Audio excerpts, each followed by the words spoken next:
Permata TV YouTube Indonesia dengan bangga mempersembahkan sebuah storytelling kekinian abad ini, diangkat dari karya besar Esa Mintarja yang sangat populer di masanya, berlatar belakang kisah tanah Jawa masa lampau, tepatnya di penghujung kejayaan kerajaan tanah Jawa, dengan judul Kisah Api di Bukit Menoreh.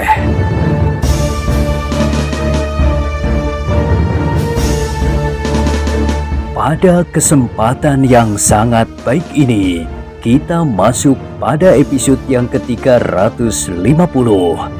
Selamat menikmati.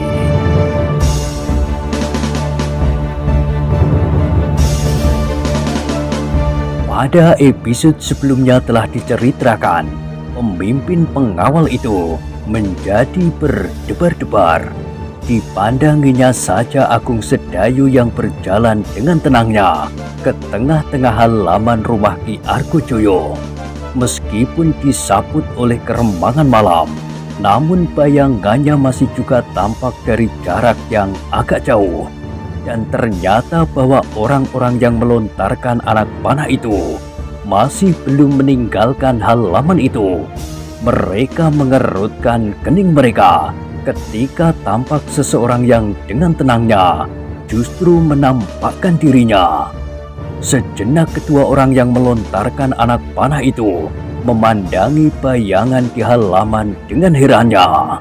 Apalagi ketika bayangan itu kemudian berhenti di tengah-tengah halaman sambil menengadahkan dadanya. "Hih, apakah di antara mereka ada juga orang yang mau membunuh diri?"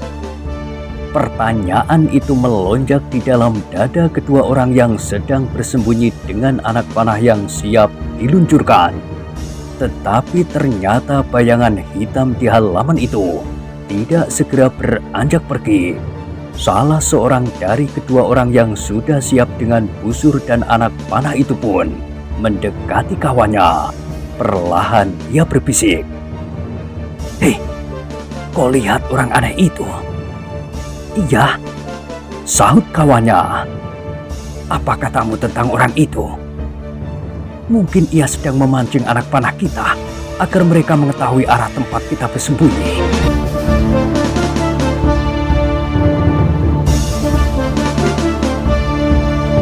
Kawannya mengangguk-anggukkan kepalanya. Desisnya, "Lalu bagaimana dengan kita? Kita tinggalkan tempat ini." Kawannya mengangguk-angguk pula. Namun katanya, "Tetapi orang itu tampaknya sengaja menghina kita. Apakah kita tidak mencoba yang seorang itu, kemudian kita dengan segera pergi?" Kawannya terdiam sejenak.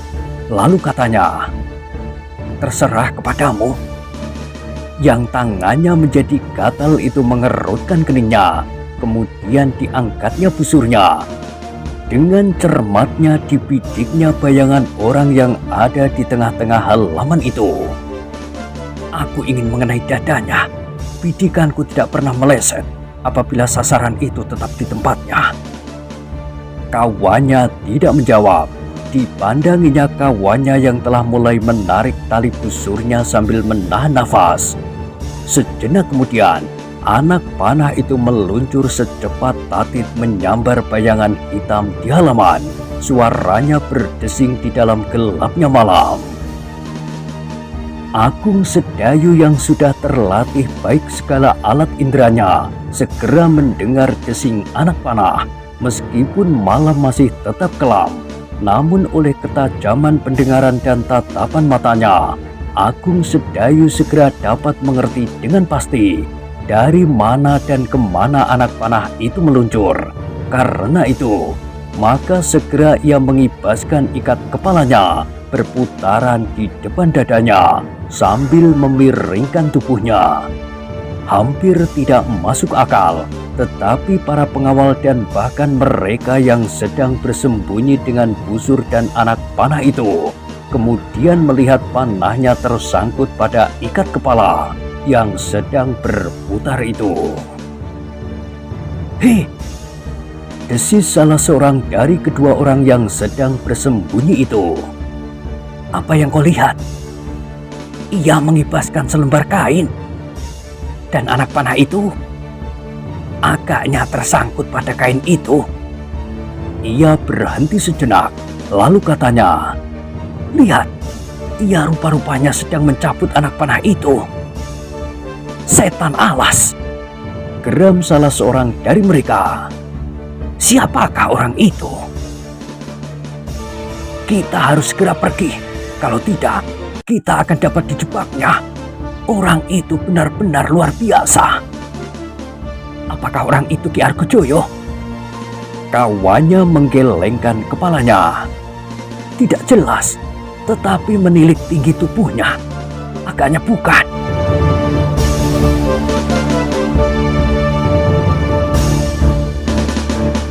Keduanya tidak berkata-kata lagi, tetapi seperti berjanji mereka pun segera bergeser menjauhi tempat itu. Ketika mereka telah berada di halaman yang rimbun di rumah sebelah, salah seorang dari mereka berdesis, "Kita harus menjauh secepatnya." Keduanya pun kemudian dengan tergesa-gesa merangkak di antara pepohonan menjauhi rumah Ki Argojoyo. Mereka sadar bahwa di padukuhan itu para peronda pasti sedang berkeliaran, menilik tanda yang bergema, bunyi kentongan 3 ganda berturut-turut. "Hati-hati!" desis salah seorang dari keduanya. "Jangan sampai terjebak oleh para peronda yang pasti sedang menyusuri semua jalan-jalan di seluruh padukuhan ini." Kawannya tidak menjawab, tetapi ia berdesis sambil meletakkan jari-jarinya di depan bibirnya yang terkatup. Sejenak mereka membeku. Lamat-lamat mereka mendengar desir langkah semakin lama semakin dekat. Keduanya segera berlindung semakin rapat sambil menahan nafas. Di sebuah lorong sempit di depan mereka, beberapa orang peronda berjalan perlahan-lahan. Bahkan kedua orang itu mendengar mereka berbicara. "Kalau kita dapat menangkap salah seorang dari mereka, kita cincang saja di mulut padukuhan, supaya yang lain menjadi jerah. Kita gantung pada kedua kakinya dan kepalanya dijungkir di bawah. Sepantasnya mereka mendapat hukuman picis." Kedua orang yang bersembunyi itu menjadi ngeri pula karenanya, sehingga karena itu serasa tubuh mereka berkerut semakin kecil. Mereka menarik nafas dalam-dalam ketika para peronda itu menjadi semakin jauh. Akhirnya desir langkah mereka sudah tidak terdengar lagi. "Cepat, kita seberangi lorong itu." Kawannya tidak menjawab, namun mereka berdua pun segera menyusup menyeberangi lorong kecil itu.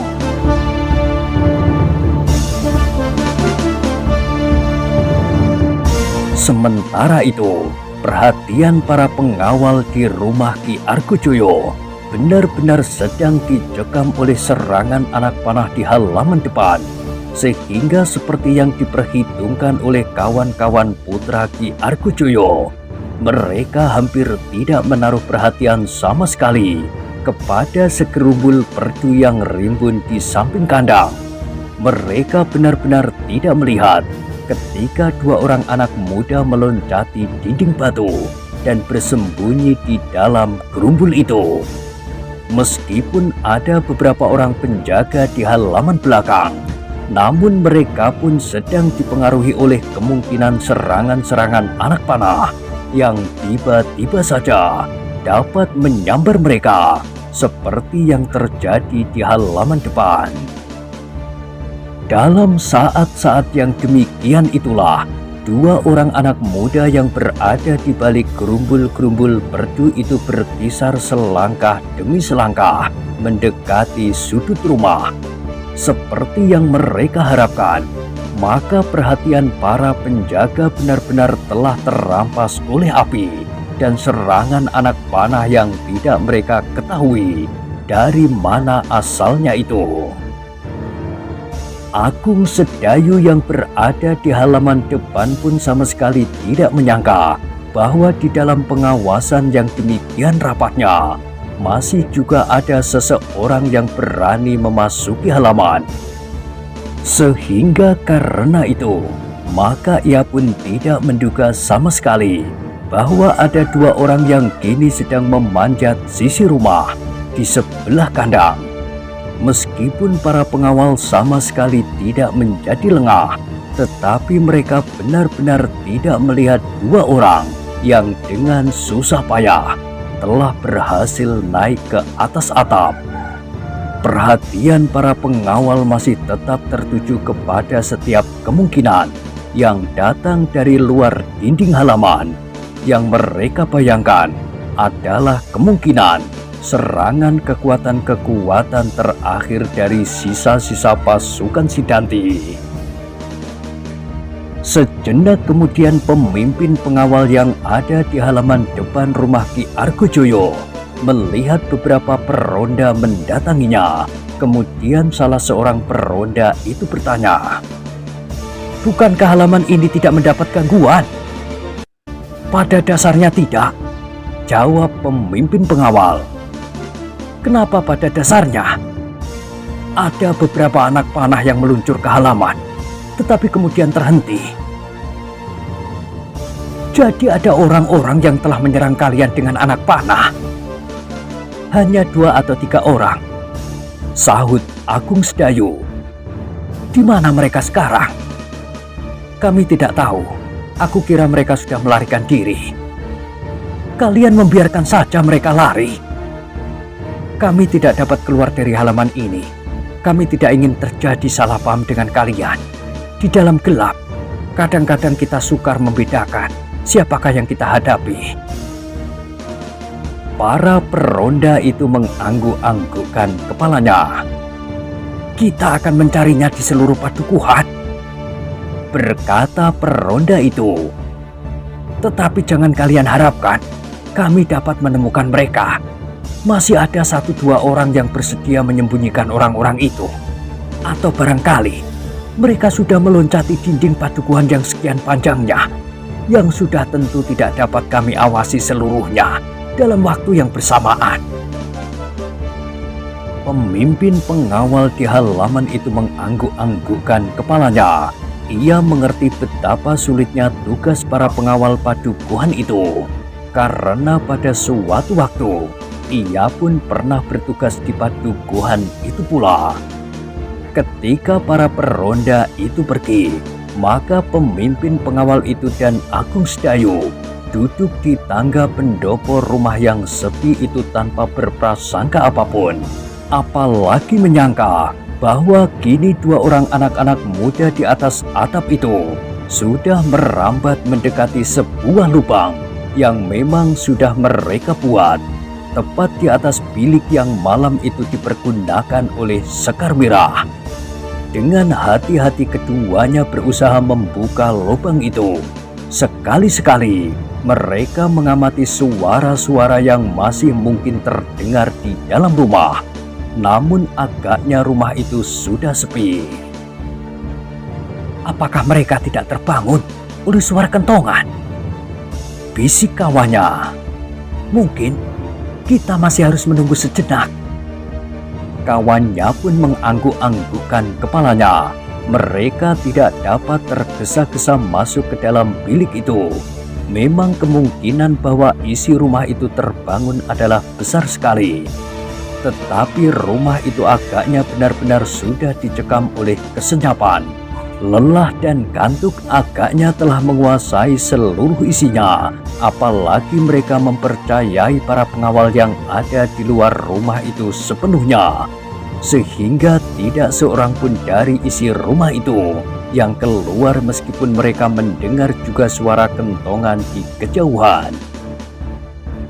"Tak ada apa-apa di halaman," Perasaan itulah yang telah tumbuh di setiap dada orang-orang yang ada di dalam rumah itu.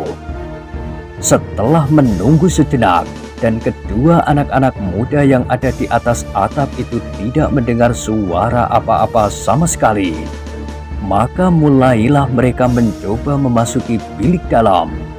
Dalam keremangan cahaya lampu yang kemerahan itu dari lubang atap, anak-anak muda itu melihat seorang perempuan yang sedang tidur dengan nyenyaknya. "Ibu masih tidur nyenyak," desis putra Ki Argojoyo. "Hati-hati, jangan mengejutkannya. Kalau ibumu terkejut, mungkin sekali ia akan berteriak." Putra Ki Argojoyo itu menganggukkan kepalanya. Perlahan ia mengikatkan ujung sebuah tali yang memang sudah dibawanya. Kemudian dengan hati-hati ia meluncur ke bawah, tepat di sudut bilik. Dengan tangannya ia memberi isyarat kepada kawannya, dan kawannya itu pun meluncur pula ke bawah. Sejenak mereka saling berdiam diri. Dipandanginya saja tubuh yang sebagian terbesar ditutup oleh selimut, sebuah kain panjang. Apalagi perempuan yang sedang tidur itu membelakangi kedua anak-anak muda itu, sehingga mereka tidak segera mengenalinya.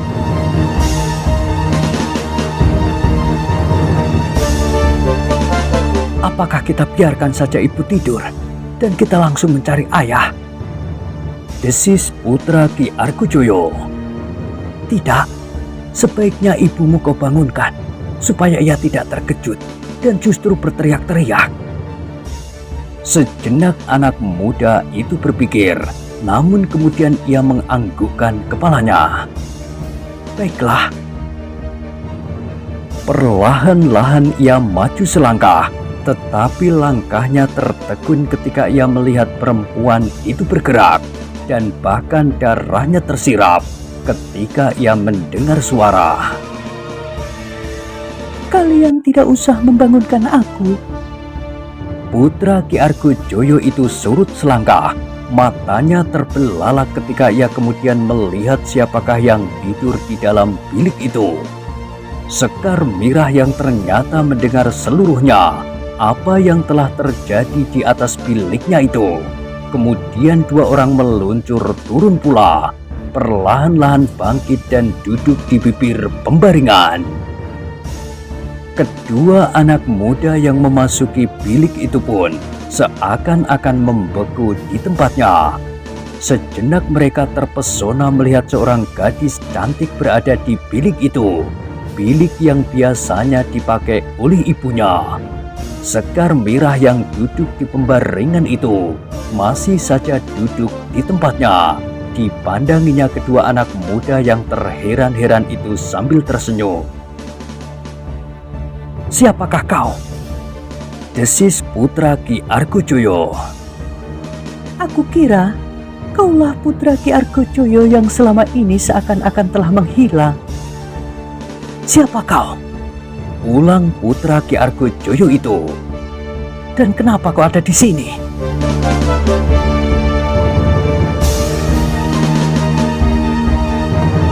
Sekar Mirah mengerutkan keningnya.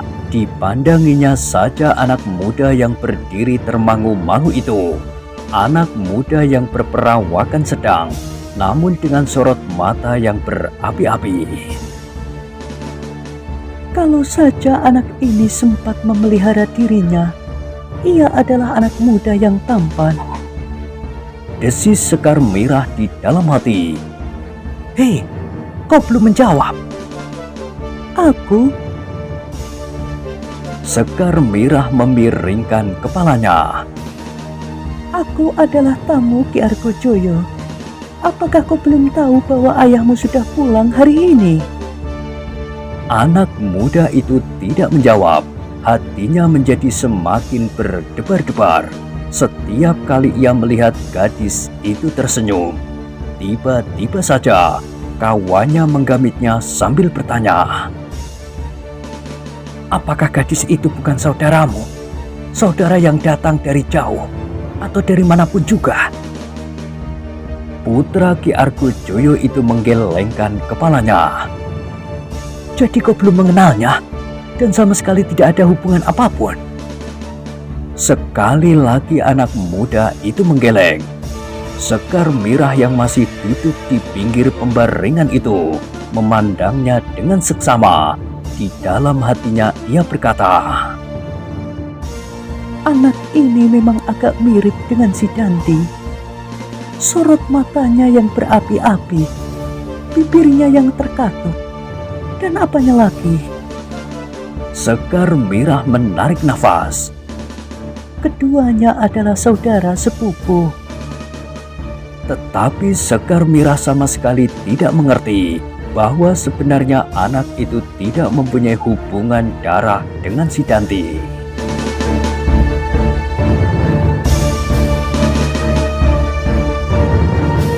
Jadi siapa gadis ini? Kawan Putra Ki Argojoyo itu bertanya. Putra Ki Argojoyo itu menggeleng. Aku tidak tahu, aku baru melihatnya. Aku sudah mengenalmu. Bukankah kau bernama Prastowo? Tiba-tiba Sekar Mirah menyela. Kau tentu mendengar dari ayah atau ibu. Sekar Mirah tertawa dan tiba-tiba saja ia berkata, silahkan, jangan berdiri saja di situ. Apakah kau ingin bertemu dengan ayahmu? Ia ada di ruang dalam, tidur di amben besar itu bersama seorang tamu yang lain. Siapakah tamu yang lain itu? Ayahku. Kau datang bersama ayahmu? Iya. Siapakah kau sebenarnya? Sekar Mirah tertawa. Apakah begitu penting bagimu untuk mengetahui namaku? Prastowo, Putra Ki Argojoyo itu mengerutkan keningnya. Sikap Sekar Mirah dirasakannya sangat aneh. Gadis itu sama sekali tidak terkejut, apalagi menjadi ketakutan. Namun di luar dugaan kawan Prastowo itu pun kemudian berkata, Prastowo, kalau gadis ini memang bukan sanak kadangmu, kenapa ia berada di sini? Aku tidak tahu, jawab Prastowo. Kalau begitu, biarlah aku mengurusnya. Prastowo mengerutkan keningnya. Maksudmu? Ia bertanya. Kawannya tiba-tiba saja tertawa, meskipun tidak bersuara. Katanya, ia terlampau cantik. Lalu apa yang akan kau lakukan? Bertanya Prastowo. Kawannya masih tertawa. Lalu katanya, apakah kita akan menemui Ki Argojoyo lebih dahulu? Aku kira lebih baik kau menemuinya sendiri. Kau dapat berbicara dengan leluasa. Lalu kau? Aku tinggal di sini, mengawani gadis ini. Aku dapat mencegahnya kalau ia berteriak dan mengejutkan para penjaga. Putra Ki Argojoyo itu mengerutkan keningnya. Katanya kemudian, tetapi aku belum melihat ibu. Nah, carilah ibumu. Katakan maksudmu. Tetapi sebaiknya kau berbuat seperti seorang anak terhadap orang tuamu. Berbicara dengan baik dan sopan. Aku yakin bahwa ayahmu akan mengerti bahwa perjuangan kita masih panjang. Kau terpancang pada kepentinganmu sendiri. Bukankah kau sejak semula akan pergi sendiri? Tetapi pertimbangan keamanan dirimulah yang membawa aku kemari. Tetapi agaknya tidak ada seorang pengawal pun yang ada di dalam rumah ini. Prastowo mengerutkan keningnya dan ia melihat kawannya itu melangkah mendekati Sekar Mirah. Kau sudah terdampar ke suatu tempat yang barangkali tidak pernah kau impikan. Kenapa? Bertanya Sekar Mirah tanpa beranjak dari tempatnya. Kau sangat diperlukan di sini. Kalau kau tetap tinggal di rumah ini, sedang di halaman rumah ini berkerumun serigala-serigala lapar, maka nasibmu tidak akan berketentuan. Aku datang bersama ayah. Siapa ayahmu? dia ayahku. Kalau ia mencoba menghalangi mereka, ayahmulah yang akan disingkirkannya dahulu. Anak muda itu berhenti sebentar sambil berpaling kepada putra Ki Argojoyo. Ia berkata, "Pergilah ke ayahmu. Aku akan menyelamatkan gadis ini. Kau masih terlampau muda untuk memikirkan seorang gadis cantik ini." Putra Ki Argojoyo termenung sejenak. Dipandanginya wajah kawannya yang aneh itu. Kemudian ditatapnya Sekar Mirah yang masih tersenyum-senyum saja. "Apa yang kau tunggu?" bertanya kawan Prastowo itu.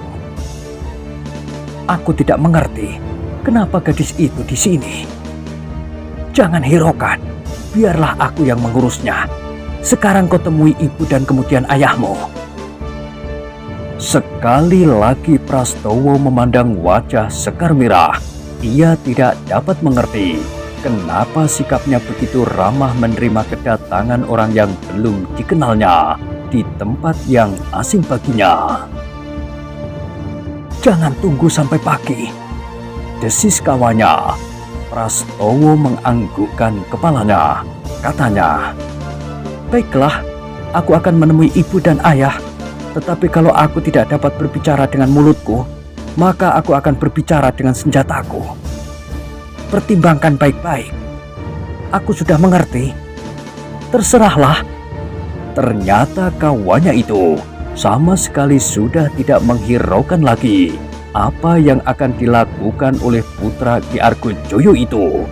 Perhatiannya seluruhnya telah ditumpahkannya kepada Sekar Mirah yang masih duduk di tempatnya. "Hati-hatilah dengan gadis itu." Putra Ki Argojoyo masih berpesan, "Jangan sampai ia dapat mengganggu acara kita. Serahkan kepadaku, tetapi kau pun harus berhati-hati pula."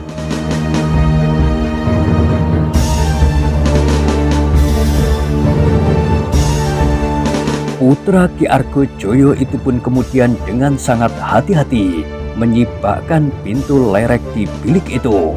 Ternyata ruang dalam rumah itu pun sudah sepi. Cahaya lampu minyak yang remang-remang sama sekali tidak menyentuh seorang pun yang masih terbangun. "Hei, kenapa kau belum juga keluar?" kawannya berdesis. Putra Ki Argojoyo itu berpaling, tetapi ia tidak berkata apapun. Namun kawannya menjadi tidak sabar lagi. Kalau saja ia tidak sadar akan tugasnya, maka anak muda itu sudah dilemparkannya keluar bilik. "Bukankah kita sudah yakin bahwa rumah ini sepi? Aku tidak mendengar apa-apa. Bukankah aku harus berhati-hati?" sahut Prastowo. Kawannya mengangguk kecil meskipun ia mengumpat-umpat di dalam hati. Namun ketika sekilas dipandanginya Sekar Mirah masih saja duduk tenang di tempatnya, ia menarik nafas dalam-dalam. Perlahan-lahan putra Ki Argojoyo itu pun kemudian melangkah keluar. Dengan ragu-ragu ia memandang berkeliling. Sebuah pertanyaan terbersit di dalam hatinya. Di manakah ibu tidur? Tetapi ketika ia melihat lampu yang kecil menyala di bilik sebelah, ia pun segera mengetahuinya bahwa ibunya ada di dalam bilik itu.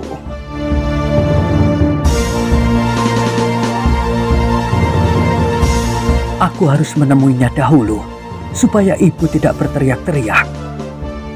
Prastowo pun kemudian dengan sangat hati-hati melangkah melintasi ruangan dalam menuju ke pembaringan ibunya. Perlahan-lahan ia menarik daun pintunya, kemudian melangkah masuk. Sementara itu kawannya masih berdiri tegak di hadapan Sekar Mirah yang belum berkisar dari tempatnya. Hei, siapakah sebenarnya kau? Bertanya anak muda itu. Siapa aku? Itu tidak penting buatmu. Apakah yang kau kehendaki dari aku? Aku bukan orang padukuhan ini. bukan penghuni rumah ini, sehingga aku tidak akan dapat memberikan banyak keterangan yang kau ingini. Aku tidak memerlukan keterangan apapun. Lalu apa yang kau inginkan? Kau. Aku? Ya, aku ingin membawamu keluar dari rumah ini. Sekar Mirah menggelengkan kepalanya. Tidak mungkin. Ayahku ada di rumah ini, dan di halaman rumah ini bertebaran para pengawal. Bodoh kau. Aku dapat masuk tanpa mereka ketahui. Kau memanjat? Ya, aku memanjat atap rumah ini, kemudian turun dengan tali itu. Aku tidak dapat memanjat. Aku dapat mendukungmu. Lihat, tubuhku hampir sebesar tubuh gajah. Akan kau bawa kemana aku nanti? Anak muda itu terdiam sejenak. Ia tidak dapat menjawab pertanyaan Sekar Mirah. Kemana? Sekar Mirah mengulangi. Anak muda itu termenung sejenak. Sudah lama ia meninggalkan rumahnya. Sudah tentu ia tidak dapat pulang sambil membawa seorang gadis.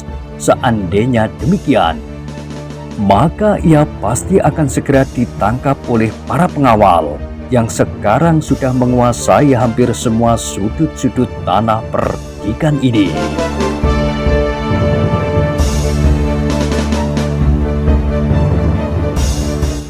Nah, bagaimanakah kisah selanjutnya? Silahkan ikuti terus kisah Api di Bukit Menoreh pada episode berikutnya. Sampai jumpa.